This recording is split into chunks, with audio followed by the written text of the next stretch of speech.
நான் மட்டும்தான் இந்த நட்சத்திரத்தில் பிறந்து இவ்வளோ கஷ்டப்படுறேன்னா, இல்லை கடவுள்கள் யாராவது இந்த நட்சத்திரத்துல எல்லாம் பிறந்திருக்காங்களா? ஒரு சில கடவுள்கள் பிறந்திருக்காங்க, அவங்களோட டீட்டெயில்ஸ் மட்டும் சொல்கிறேன். ரோகிணி நட்சத்திரத்தில் தான் கிருஷ்ணரும் பீமசேனனும் பிறந்தாங்க. புனர்பூசத்தில் தான் ராமபிரானே பிறந்தார். மகம்ல சீத்தை, அர்ஜுனன், யமன் இவங்கெல்லாம் பிறந்தாங்க. பூரம்ல பார்வதி அம்மாள், மீனாட்சி, ஆண்டாள் இவங்க எல்லாரும் பிறந்தாங்க. உத்தர நட்சத்திரத்தில் குரு, மகாலட்சுமி. மூலம் நட்சத்திரத்தில் அனுமன், ராவணன். சதயம்ல வருண பகவான் பிறந்தாரு. சுவாத்தியில நரசிம்மர் பிறந்தாரு. விசாகம் கணேசர் பிறந்தாரு. பூரட்டாதி கர்ணனும் குபேரனும் பிறந்தாங்க. உத்தரட்டாதி ஜடாயும் காமதேனும் பிறந்தாங்க. ரேவதியில சனியும் அபிமன்யும் பிறந்தாங்க. இதை அப்படியே ஸ்கிரீன்ஷாட் எடுத்து வச்சுக்கோங்க. இதை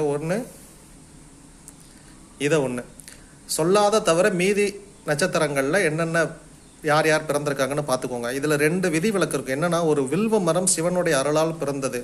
அது சித்திரை நட்சத்திரத்தில். அவிட்டம் நட்சத்திரத்தில் துந்துபி